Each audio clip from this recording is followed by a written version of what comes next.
they were talking about, oh, well, it's so hard to be honest. Because they were experiencing breakdown in their relationship. I said, well, why don't you tell your husband exactly what you just told me, where this breakdown is happening, how he is not showing up for you in a way that works. She goes, oh, I can't be honest. It'll hurt too much. So then, surprise, surprise, about 8 months later, I am informed that they're getting a divorce. And when I went and had a conversation with her about this, she was talking about how she just up and left. Just couldn't handle it anymore. She just up and walked out. And as she was walking out, she delivered a monologue of all the things that this man had done in their relationship that did not work for her. It was like this list of things that made this relationship fall apart for her. And what she was most upset about was the only thing he said was, why didn't you tell me sooner? Because I have found it is not honesty that hurts. It's the lie that we perpetuate throughout the relationship. The little white lies we say that grease the wheels of our relationship because we think it's going to be better if I don't say to you that this doesn't work for me. I'm going to save this relationship because I'm not going to. But it's raking on me continually. You know, I mean, I think it's silly, but it's true. People get upset about which direction the toilet paper is rolled. Whether it rolls over the top or from the bottom. I know those people. So for you, Melissa, which is preferred? Over the top. Over the top. Over the top. Right. I mean, that makes a lot of sense, right? Yeah. Because it's easy to access. Yes. Now, I was talking to a woman who has kids. I asked that same question. She goes, oh, always under the bottom. Because apparently, then when the kid comes into the bathroom and starts playing with the roll, it's constantly rolling up, not rolling out. That makes sense. So it makes sense. You and I don't have kids, so... But there are people who will completely let that rake on them. Toilet seat up, toilet seat down, toilet paper roll, clothes wadded up in a certain way, or... I mean, it's ridiculous. And then... when the relationship falls apart and the list of things comes out that has destroyed this relationship, it's things that if you had only told me, I didn't know. I had no idea. Because how many of us feel blindsided when a relationship ends? That, oh, I thought it was going great. And then all of a sudden it fell apart.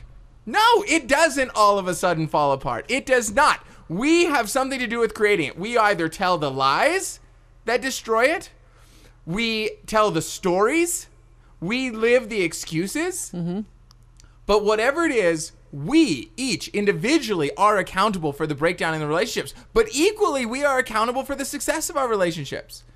It's true that communication is the secret to a successful relationship, but what kind of communication? Is it the kind of communication that's shallow and full of those white lies? Or is it true, honest, authentic communication? Saying, you know what? I love you so much. I appreciate everything that you do in my life. And this relationship is valuable to me. And it doesn't work for me when you roll the toilet, put the toilet paper in this way. Or start forest fires. Or start forest fires. Exactly. It doesn't work for me. And be the one who honestly and authentically takes an accountable role in building a perfect love relationship. Right. Because, you know, you and I, we just, we went and saw this movie. Yes. Okay. I was thinking the same thing. A movie that you did not love as much. Didn't love. I mean, I didn't love it. It was okay. Yeah.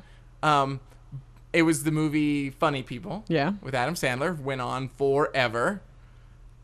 It was like 3 days, I'm pretty sure. Misrepresentation in the title. Yeah. Okay. And in the little ads. Not funny. It is a drama of sorts. But one thing that we noticed was there was this huge breakdown in this relationship on the movie. A fight ensues. Fisticuffs. I mean, the whole 9 yards. Excuse me. And all of a sudden, the character has a breakthrough and says accountably, I know that I created this by being inattentive to my wife and traveling out of town and all these things. And I know that behind all of this is a lesson for me to learn. And what you can count on from me, wife, is I'm going to give you all my love and my attention. I'm going to change my job. I'm going to come. I'm going to be in your life.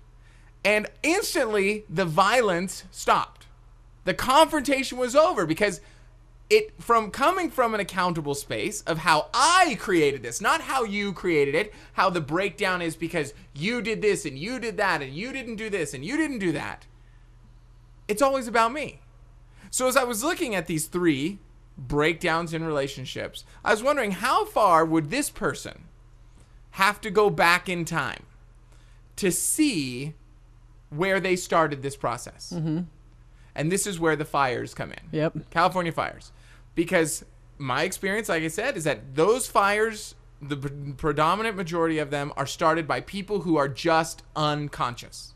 Who, for whatever reason, pack up their tent one day and look over at the fire pit and it looks like the fire's gone out.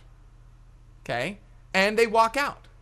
Not realizing that underneath that layer of ash are little embers that are going to hold heat for quite some time. Mm-hmm. And all of a sudden, after they've left, a little breeze kicks up, a little leaf falls into that space, it catches, and then the wind carries it over to the forest. And next thing you know, 150,000 acre forest fire. And that's what happens in our relationships. That we look and it looks like that issue or that problem or that thing that came up is okay, it's handled. And how many people are experts at putting on that smiley face, that, oh no, it's fine. And in that way, they lie. Yeah. And it's the lie that ultimately will destroy that language or that relationship. Mm-hmm. It is the lie that kills. Why do we insist on lying? What is there to be gained? What has ever good come from lying and dishonesty? I don't know of one relationship that's been successful based on a blanket of lies. And the interesting as you're saying that is the 150,000 acres. That's like the ripple effect in our lives of the 150,000 people that we're in contact, through different degrees in our life, and how me showing up in my relationship affects how they give themselves permission to show up in their relationship. And well, she lied about this, so, I could probably make that happen. Or, it brings up my crap about when he lied to me about this, and so maybe I'm going to lie to him about this. And well, and then what are we not only teaching and showing by example to our friends and ripple out, like you said, we teach our kids. Yep.